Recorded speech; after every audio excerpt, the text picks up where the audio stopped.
Lepo pozdravljeni. Prihajam iz Energetske agencije za Podravje, kjer je naše delo usmerjeno predvsem v informiranje in izobraževanje ljudi in širše javnosti o tem, kaj pomeni varčevanje z energijo, kaj pomenijo obnovljivi viri energije in kaj pomenijo pravzaprav podnebne spremembe, ki se nam dogajajo.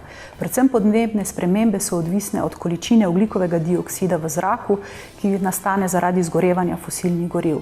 Ker pa je emisija ogljikovega dioksida zelo abstrakten pojem, smo se v Energetski agenciji odločili, da to količino ogljikovega dioksida nekako tudi pokažemo, in v ta namen smo pripravili zelo veliko kocko, ki predstavlja 1 tono CO2. Ta kocka je velika 8x8 metrov širino in dolžino in tudi visoka 8 metrov, in takšno kocko smo postavili v središče mesta v Mariboru. Tako da so lahko vsi ljudje videli, kaj pomeni 1 tona ogljikovega dioksida. Prav tako smo pripravili majhne kocke, ki predstavljajo 1 gram ogljikovega dioksida. S tem smo želeli vsem ljudem nazorno pokazati, kaj pomeni, da vsak Slovenec vsako leto spusti v ozračje 10 ton ogljikovega dioksida, oziroma da naredimo vsako minuto 17 takšnih kock ogljikovega dioksida.